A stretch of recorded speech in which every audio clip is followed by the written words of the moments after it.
Hey everyone, I want to take a minute and talk about something that's been coming up a lot in my conversations with Shopify merchants lately, and that's all about fulfillment. And if you're doing over $1 million in revenue, I know that's a lot of people that are listening here today that are at that kind of level, and you're still packing boxes yourself, or maybe you're wrestling with a warehouse partner that's kind of holding you back, you're probably leaving money on the table. And I see this all the time. Brands hit their kind of first scaling wall because fulfillment starts to become this almost massive bottleneck and eats up a lot of time and a lot of energy. That's why I'm excited to have ShipBob as a sponsor of today's episode. They've got over 60 fulfillment centers across the US and Canada. I believe they're in the UK and the EU, Australia. They're all over in all the hot spots where likely your customers are, which means customers actually get their orders faster while you save on shipping costs. Here's what I really love.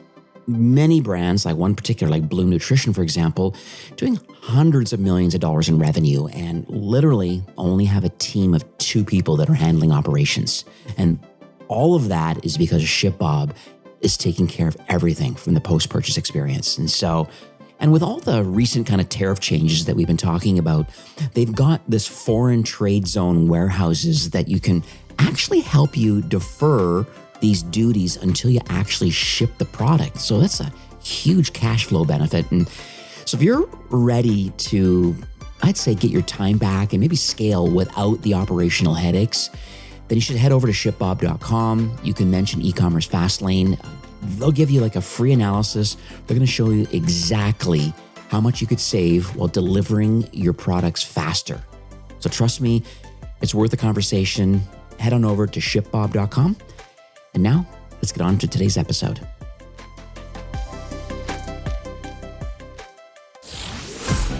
You're listening to E-commerce Fastlane, the podcast show to help you build, manage, grow, and scale a successful and thriving company, powered by Shopify. Listen to real conversations with partners and subject matter experts as they share proven practical strategies, platforms, and the best Shopify apps to help you accelerate your business. The time is now for you to improve efficiencies, grow revenue, profit, and lifetime customer loyalty. Please welcome your host, startup founder, and strategic advisor, Steve Hutt.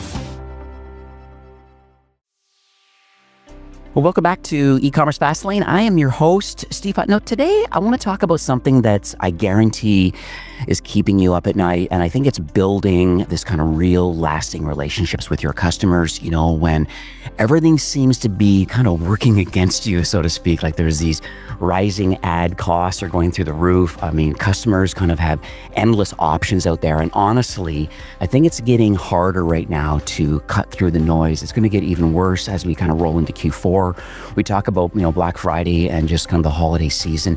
It gets pretty wild and people want to share a wallet, and there's lots of buyers out there. But I also think that, where there's competition, there's business, and there's a lot of people out there. And I think that's one of the reasons why I'm very excited to have Jen Kessler here today chatting. Jen is actually the VP of product at Klaviyo. We all love Klaviyo. It's kind of, I'd say, the default install for any brand that gets started in direct to consumer. But what makes, I think, this conversation interesting is that, Klaviyo just isn't just another marketing platform.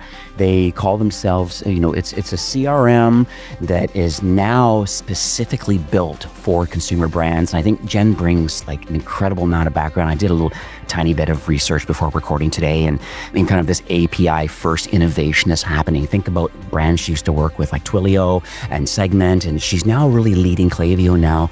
Almost, I think it's close to 170,000 some businesses now that are connected to Klaviyo, and some big brands that we know and love like Mattel and Glossier and Daily Harvest, and there's a whole gang of them here that it's incredible. Like I said, default install, fantastic platform.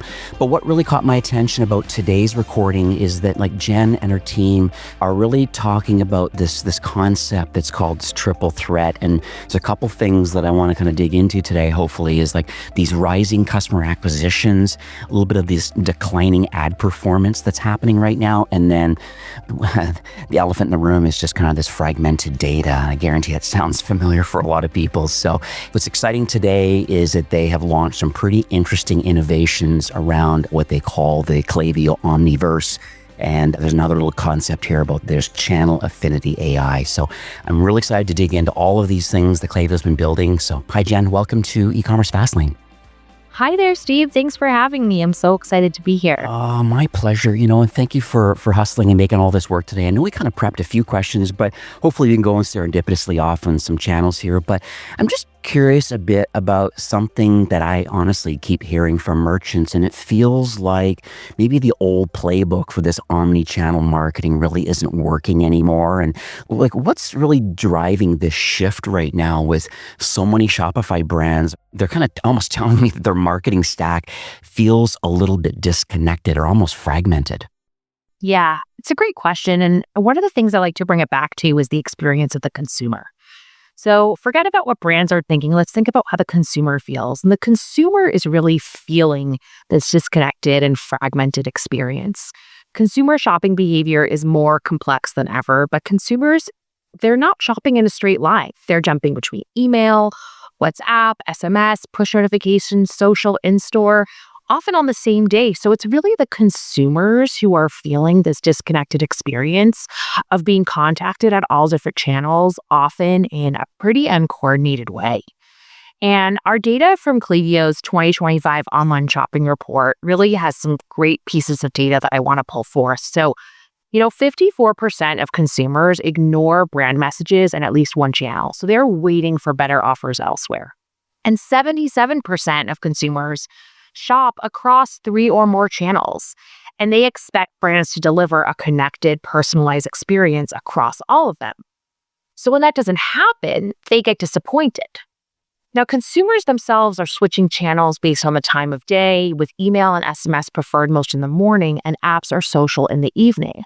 So consumers themselves are engaging with all these different channels themselves in a bit of a disconnected way. And so when the messages themselves are disconnected, the brands and the consumers aren't having cohesive experiences together, and we really see that in how the consumer feels about the relationship. Marketing stacks historically weren't built for that kind of behavior. It's a Frankenstack of siloed tools that are really not built to work together, which leads to less personalization, customer fatigue, and not to mention that it's impossible to know what's driving results for the brands themselves. So you're seeing frustration here on the consumer side and on the brand side. Brands struggling to orchestrate marketing across channels that delivers a cohesive experience for consumers, and then consumers themselves frustrating with that lack of connected experience. And so Klaviyo has set out to solve this by rewriting the omni-channel marketing playbook. And so we're removing the friction by bringing customer data, content, orchestration, and reporting all into a single platform. And that's really, really important because once the data is connected, you can start using that data together. New product features use AI to deliver personalized cross-channel experiences based on individual customer preferences. And again, all from one platform, and that's enabled by the fact that all of our data is together. We are giving consumer businesses a fundamentally better system, one that's built on real-time insights and helps them operate the way that consumers behave, which is fluidly across channels and in real time. So now we're thinking about campaigns the way that marketers need to be thinking about them and the way consumers are receiving them. We just believe that omnichannel has overpromised for years, but we're finally delivering on it. Yeah, I would agree with that. It's funny, when at Shopify, one of the things that I did when I took on a new brand was I would go into their apps and have a look to see what they have connected and why. And it's so shocking to learn, and this is what you talk about, kind of this disconnected kind of marketing tech stack. The challenge is that there were some really good intentions over the years with the business by adding on a point solution to do a certain thing. But the problem was that they weren't always talking to each other. And I would call them out and saying, hey, why do you have this? Why do you have that? I love the intention behind what this app is supposed to do, but to realize overall as it rolls up to the top, is it actually like executing on the overall business? Like, is it moving the right levers correctly? Or is it just an app been added just to help, a person or a team in a certain marketing team to have some data that they need for their job and not thinking overall larger picture? And I think that's where Klaviyo is kind of fitting in this mix where all of these, duct tape solutions that are out there, Klaviyo now has a full solution that really takes care of that, almost the full tech stack. That's absolutely right. It's a cohesive experience. It's the way that consumers are experiencing the world. So why shouldn't marketers and consumers be experiencing the world in the same way? Yeah, you make a good point. So I did mention at the top of the show a little bit about this whole triple threat thing, and that's kind of like part of my research for today. And we'll talk again about these customer expectations for sure. And I agree with you about the SMS and the social and email, and like they're all over the map. And then we can get into the attribution conversation a little bit later potentially. It's really hard to kind of justify the overall consumer flow and justify the the marketing efforts to, well, where do they convert, or what's the percentage of all these different channels that made them eventually convert? So that's the rising customer expectations of a brand. But then this ad performance, and then there's this fragmented data a little bit. So are you able to talk a little bit about maybe what that actually looks like? Let's suppose Monday morning, the marketer comes into work and says, okay, well, what happened over the weekend? Or what happened last week? I just would like to understand a little bit about, how, these challenges, this triple threat of this customer expectations, declining ad performance, and now this fragmented data, all of these challenges are happening, are kind of plunked on the marketer's desk. Like, what does their day-to-day actually look like, and how is it affecting their bottom line right now? I love your idea of imagining a Monday morning. So imagine come in a Monday morning. It is a dashboard bonanza. You're looking at different dashboards and different tools. You're seeing that your Facebook ads are costing more. Maybe they're converting less. Maybe you've got some TikTok ads running. You're looking at that dashboard. You look at your email open rates, they're dropping. Oh my God, SMS replies, they're slower than last quarter. You can't see which customers are churning or which ones are ready to buy again because you have your different systems. You have your Shopify system, and you have your different systems in different places. And so you're spending hours basically trying to piece together the data before you could even decide what to do next, because different things are happening on different platforms and you can't bring it together. And so marketers, aside from being frustrated, are losing time and spending money switching between systems and reconciling disconnected data. This means lost engagement, lost revenue, and then there's also this incredibly disconnected execution. I mean, marketers are using like up to 20 tools. We hear like 6 to 18 tools running just dating programs. And so that's disconnected execution, and that's just inefficient for the marketer. And so there's just a lot of time that's spent guessing what works, because sometimes it's really hard to connect that data together. And so we at Klaviyo believe that the B2C brands that will win in 2025 are the ones that A, use a connected system, and B, use AI to get smarter, and C, use every touch point to build relationships with their customers, not just revenue. As we see this triple threat rising, what you said, this rising customer expectations, defining ad performance, fragmented data, the way to solve that is to build relationships, to consolidate that data, build relationships with your customers, and build long-term relationships with them. Yeah, this is amazing. I guess it's part of the Klaviyo platform now, and it's the whole concept around this channel affinity. It sounds like it really could be a game changer. I think it's been described as a way of predicting the channel where a customer is most likely to engage with. Like, I'm so interested. I guarantee everybody that's listening right now doesn't know anything about what Channel Affinity AI actually is, but it sounds like it could be like a really amazing piece of technology that a brand may want to implement. So this is a promise made years ago. We've been hearing about Channel Affinity, rumblings about it for a long time. But Klaviyo, we've really implemented it in a way that gives marketers that omnichannel experience promised long ago without all the complexity. So our Klaviyo AI learns how each customer interacts with various channels so that we can route each message through the best channel to reach them. We also give you profile level insight so you can understand where each customer is most likely to engage and when they're more likely to engage. AI-powered Channel Affinity will help you automatically send the right message on the right channel at the right time. So this goes like well beyond preference. It helps you orchestrate full journeys so that every message is sent on the right channel in the right sequence at the right time, which means no overlaps, no message fatigue, no wasted spend, just smarter campaigns and better engagements and results. So like as an example, we might know which customers are more likely to engage with a campaign over SMS after work, which might be more likely to engage with email in the morning. And this is built with native support, not only for email and SMS, but also for WhatsApp and RCS. So brands can deliver rich two-way conversations that feel less like marketing and more like a connection. Yeah, no, I love this. And there's another concept too that I see. Once again, I'm digging into the research before recording, but there's this thing called a campaign builder.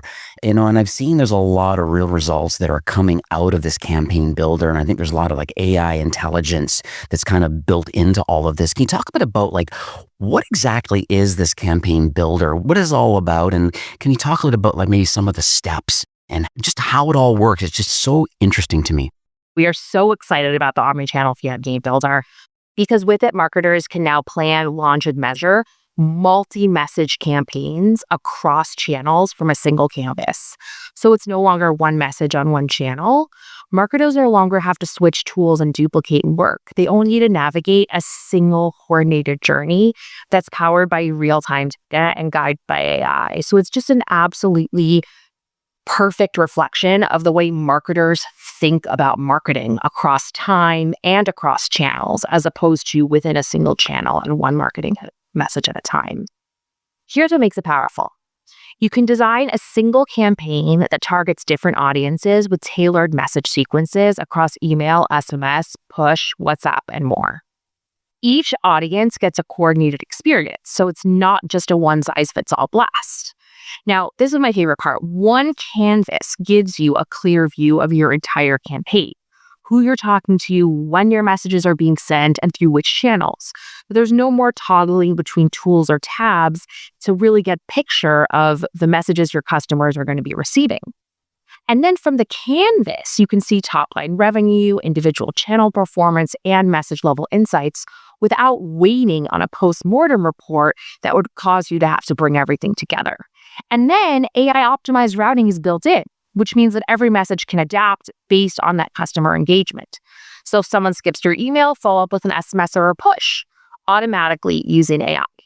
So we're so excited because we're delivering campaign orchestration built for the way brands run, launches, promotions, and all the moments that matter, which is multiple messages together across audiences and across channels.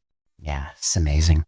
So what's interesting about all of this is that, doing more research, I find that there's quite a few case studies about, I argue some pretty large brands out there that are executing on the highest level. But I also feel that can bleed down into some of the mid-market and some early stage brands that, get access to Klaviyo and, their full suite of tools. And so I don't know if this is a good time to maybe learn or maybe a story or a case study around a brand. I know Mattel, for example, which is a massive brand. I think just almost a flagship brand that's on Shopify and clearly a Klaviyo customer too. Is there any particular story or anything that you can think of that maybe the brand got involved or their life was a certain way and they had a certain tech stack, but they made the choice to kind of migrate to Klaviyo and start executing with some of their tools? Is there any story or kind of like the upside or how they executed, maybe not specific campaigns? We can talk anecdotally too if we want. At the end of the day, failing to use the data they already have is where customers make mistakes. And the data that they already have is browsing history, past purchases, time since last order, all the information we know about customers. Even basic segmentation can make a huge difference. And especially in an omnichannel world, success is so dependent on how well you understand those customers and understand how well your customers behave. So the brands that are doing well are the ones that understand their customers. And it's not just understanding all their customers. They're understanding segments. They're understanding their high-value customers. They're understanding their at-risk customers. They're understanding their frequent browsers. And then once they understand those groups, they're developing tailored messages for each wherever they are in their shopping journey. So It's about understanding your data and doing the segmentations that you can give your customers very specific messaging based on where they are in their journey. And I gave a couple of examples: high value, at risk, frequent, but there's plenty more that you could do. Yeah. I've seen some kind of point solutions that I think just fall off the wagon, so to speak, this RFM, this kind of recency, frequency kind of monetization strategy. But I think, unfortunately, it pigeonholes people into certain buckets. And then all of a sudden, you have more generic messages going out based on these kind of predefined segments instead of this orchestration that you're talking about and saying, no, it's true one-to-one marketing. We have a lot of intelligence around the product and the customer and where we believe the next sale is going to come from, and how do we build that relationship with the customer so they feel compelled to want to make their second or third purchase or sign up for a subscription offer or whatever it may look like. So it's quite interesting. Yeah, it's really all about just building that relationship and really understanding your customer. Yeah. Another thing that's been on my radar too is about these kind of customer acquisition costs. I mean, right now, I know you can appreciate this because you're front lines, but it's brutal right now and it's only going to get worse, as competition increases into Q4. And I'm hearing from more merchants that they need a shift from just chasing new customers to actually maximizing kind of the ones that they have. So when you look at a brand that's crushing it right now, maybe with lifetime value, like what's kind of specific customer behaviors or data points? Like, what are they tracking, do you believe, that's different than those that are just trying to drive net new and then just letting the cards fall for the retention side of the business? Yeah. No, it's such a good point. And so I think there's a couple of things. I think for the first part, you make such a good point. Like, the era of chasing clicks is over. Smart brands are now obsessing over loyalty and retention, absolutely. And it's about understanding your customers and when they want to come back.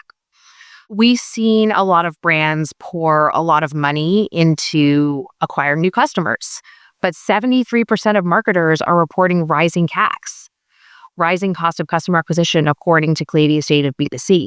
Now, acquisition gets customers in the door, but then it's the real-time personalization that actually is what keeps them coming back. And the key to this is the real-time data. It's your competitive edge to keeping customers and understanding how they are. So I'm thinking of a brand who is a Klaviyo customer, who I love, and it's a food brand, and they are now targeting me because I left something in my cart. And I get messages from them, I left something in my cart. And actually, the reason I left something in my cart was because I got a notification from them, hey, get back on the healthy bandwagon. You forgot to order your snacks last month. And that's a great example of a Klaviyo brand using what they know about me as someone who orders from them regularly to develop their marketing strategy in such a way that will speak to the specific customer. And so the brands that win will be the ones that keep the customers they already have and their associated data and understanding what they buy, how often they shop, and which channels they respond to. This brand, a Klaviyo customer, knew that I was overdue for a purchase, and they let me know. And then when I added it to my cart and I forgot to hit buy, they reminded me again. And those are the kinds of things we need to see brands doing. And those brands that are nurturing those relationships are the ones that are going to win. Yeah, 100%. So I also keep hearing from merchants a little bit about data issues, just because a lot of brands are international now. And if they're not, they're working through, especially American brands are pushing out into Europe and into the Asian markets and whatnot. And so I feel that a lot of them are concerned a little bit about the iOS updates that have happened. I mean, there's this third-party kind of cookies disappearing, and there's a lot of privacy things that are making almost ads a little bit less effective. So for brands that have been relying heavily on, let's say, like on Facebook and Google for their customer data, I think you bring this term up in kind of my research about like own your customer data. Like, what does that actually look like? Because I just want to make sure that we get a clear picture about how do you own the data and how we're able to market against that data. I like to think of owning your data as having clear visibility into what your customers are doing. If you have clear visibility, then you own the data. If you're not being given clear visibility, if someone is obfuscating that information for you, then you don't own the data. And so One of the great things about Klaviyo is that all the customer interactions are happening within your own ecosystem. And then the data is being collected directly from those first-party interactions, which gives brands more control and insight into their customer behaviors without having to rely on cookies. So we know what customers are doing, and then we can trigger behavior, we can trigger messages based on that behavior. One of our core differentiators is the Klaviyo Data Platform, or our KDP, which is designed to help brands unify all their customer data from web activity to purchase history across multiple channels, which then creates a real-time view of each customer, which is just absolutely invaluable when targeting, personalizing, and making data-driven decisions. Yeah, it's amazing. I think I had a previous recording about the release of Klaviyo's KDP, and it was so interesting because, once again, it comes back to my initial conversation around all these disparate systems and apps and things that aren't talking to each other, and then having a single source of truth, because I think that's always been a challenge.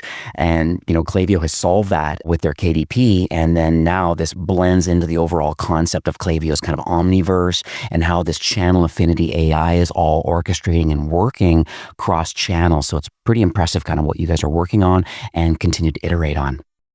So I don't know if you have any examples that you could kind of share, because I think I always feel warm and fuzzy when I say, here's a brand, maybe they are unfortunately stuck in this kind of transactional messaging. And I think that's just kind of where a lot of brands are today. But I think brands know that real power comes from building real relationships and understanding how to generate the second and third sale and build brand affinity and build lifetime value. I know we kind of dabbled a bit on it, but do you have any specific examples about anything? I'd just love to hear some stories. Yeah, I can give you another example. In this case, a skincare brand, not a snack brand. They were struggling actually with something very, very similar. So they were struggling with getting customers to finish their purchases. And so customers were adding products to their cart, but not checking out. They were also struggling with getting customers to make second purchases. And so they were kind of struggling in two places. And there are a lot of similarities between this story and the previous story that I told. And I think that a lot of e-commerce brands can really learn from each other, and there are best practices that everybody can really do. And so the way that Klaviyo helped this skincare brand was, first of all, just planning and managing all campaigns from one place. No more switching between tools, which we already talked about will help them make better decisions, faster decisions, not waste time. And so by unifying all the brand's data in one platform, they were able to figure out, hey, if someone didn't open up a cart abandonment email in breakfast, maybe try it over lunch. Or maybe try an SMS on their way home from work. And so building the customer relationship with personalized offers is really how we helped that customer, whether they're personalized offers to get someone to finish that purchase in the cart, or to make that second purchase. I'd be recommending the most correct product, most likely to purchase, figuring out how long it should be before the next purchase. Those are the ways that we were able to help. Yeah, this is amazing.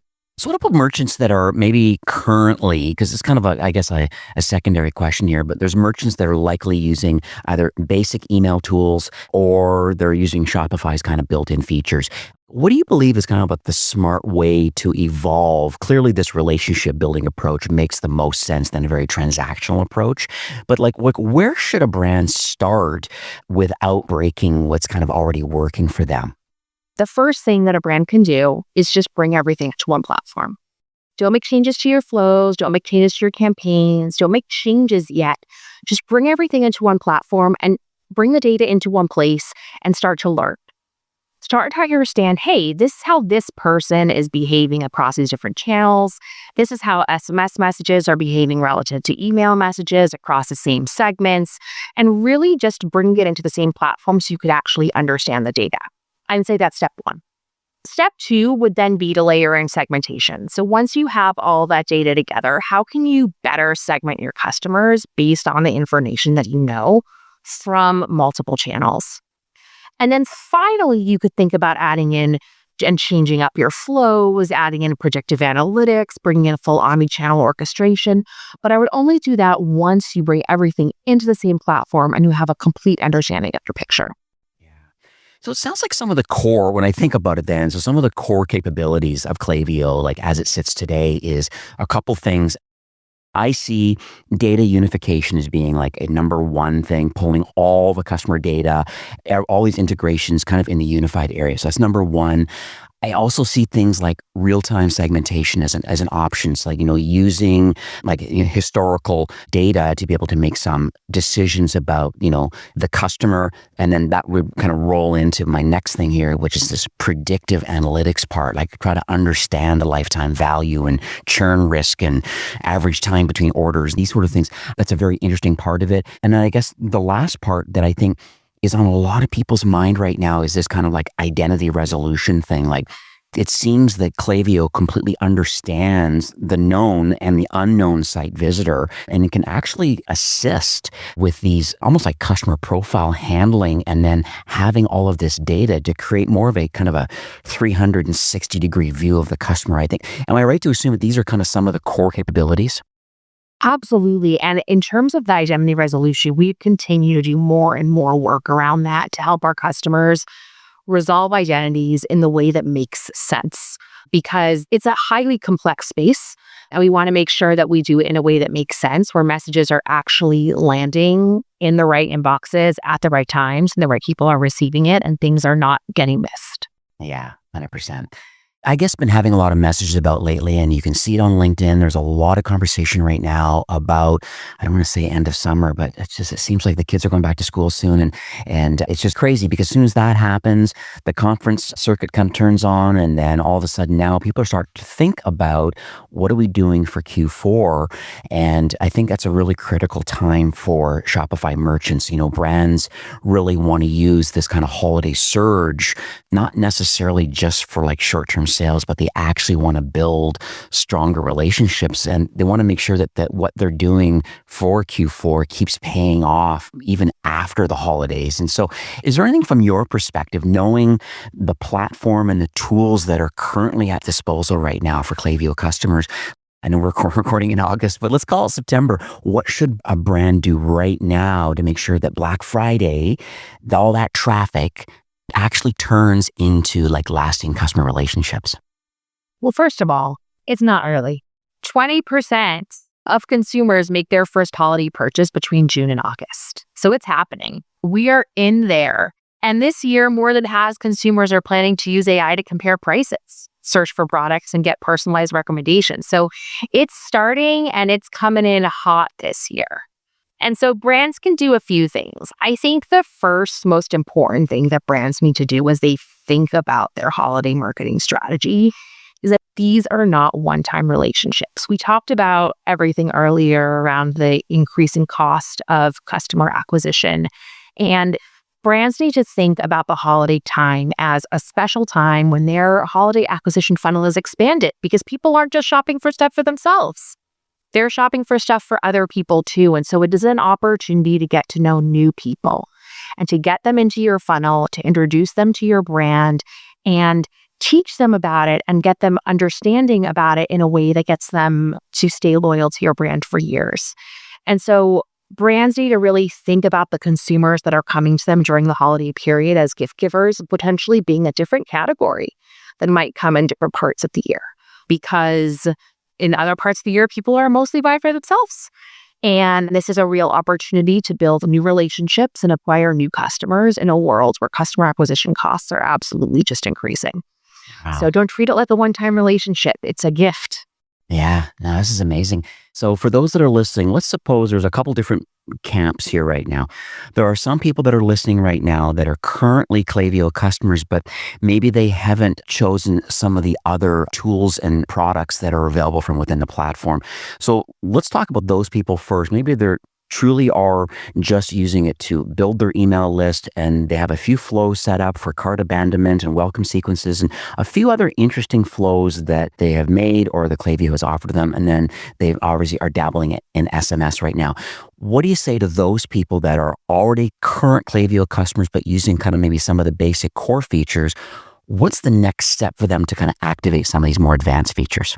Yeah. So I would encourage, customers coming in, we see it often, customer will come in, they'll set up their welcome form, they'll set up their welcome series, and they'll set up their cart abandonment campaign and their browse abandonment campaign, maybe an order confirmation. And they have that running in the background, and that's it. And that's the kind of customer that I think you're describing right now. And I would encourage that customer to explore segmentation and campaigns. I would encourage that customer to really see, are there groups of customers that are similar to each other? Are there groups of customers that are buying specific products or not buying specific products? And how can I target them with a campaign or a set of campaigns that gets them to try something new? Yeah. Now, what about brands? Let's the other side now. What about brands that are on another email or SMS platform or on separate platforms? I mean, Lord knows we know that those people exist right now where they're running email off one, they're running SMS off another, they're doing push off a different tool. Like these are the realities that I kind of see. Even chat on another tool. And so what do you say to those people? Because once again, the marketers always have a little bit of friction right now. They're like, okay, things are not great, but they're not broken. But I see the benefits in migrating over to Klaviyo because they're like a full stack, full omni-channel or omnipresent kind of experience. So what does that migration path look like? Is there a customer success team that helps with data migrations? I'm curious on kind of what the expectations are of, I'm over here playing with these other competitive tools from other people, but I want to migrate to Klaviyo. What does that migration path look like? So it really depends on what kind of migration you want to do. So the simplest possible migration is just connect it up to your Shopify account and then create new campaigns, bring in your assets, and everything will be ready to go. You'll have to set up in flows, but there isn't necessarily a reason why you might need to bring in all of that historical information. So you can actually be up and running pretty quickly if you have a Shopify store. But of course, we do have people to help if you want to migrate over more information. I totally agree with you that. I mean, Shopify to a certain degree is, in quotation marks, a little bit of the source of truth, a little bit, at least from customer data and order history and these sorts of things. And importing and ingesting all of that, that's a really good starting point when you have all of that order data and customer data in there. I can see it interesting with some of these tools where other engagement metrics and other different things, you may want to start migrating over some of those data points to enrich Klaviyo even further so that it already has that kind of baked in intelligence of kind of what the brand is actually about.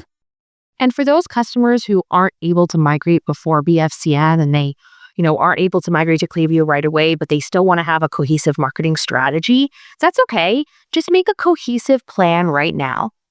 Make a cohesive marketing strategy, and then it will be so much easier to execute once you are in a single tool and once you are using Klaviyo. Just nothing stopping you from thinking now about what that cohesive marketing strategy across channels can look like. Yeah. It's amazing. So kind of final parting note here is, like I said, there's two different camps here. If you're on Klaviyo right now, there's an upgrade path that's available from within your admin, reaching out to the sales team if you need to for demos and things like that. I think that's kind of the next step to kind of how do I enhance the current offering that I'm currently using with Klaviyo. And then if you're brand new, I'll make sure in the show notes we have some details. You can go to klaviyo.com directly and you can get a demo. You can sign up live right on the website. And is there any other kind of parting notes for those that are listening today, Jen? Think about things cohesively. Every marketer is also a consumer. They know what it feels like to get disconnected messages. So just put your consumer hat on and then think like a marketer and build a cohesive strategy that brings everyone along and builds a relationship with your brand. Yeah, it's amazing. Well, Jen, thank you so much for wrestling and coming on the show today. I really appreciate it. I'm on page 2 of notes right now. 2 pages of notes means I'm learning a lot. I really appreciate it. I love Klaviyo. I'm a massive fanboy of Klaviyo. I've always been for years, even at Shopify World when I was a merchant success manager, always check people's tech stack and say, how come you're not on Klaviyo? And if they're not, I help them get over there. So thank you for keep iterating the platform and progressively kind of pushing the platform forward. And I wish you continued success helping our merchants. Thanks for having me. All right, take care. Well, that's it for today's episode. I'd like to thank you personally for being a loyal listener of E-commerce Fastlane. It's my hope that this podcast is offering you a ton of value through growth strategies, tactics, and exclusive insider tips on the best Shopify apps and marketing platforms, all with my personal goal to help you build, manage, grow, and scale a successful and thriving company powered by Shopify. Thanks for investing some time today and listening to the show. I'm so proud and excited that you have a growth mindset and are a constant learner. I truly appreciate you and your entrepreneurial journey.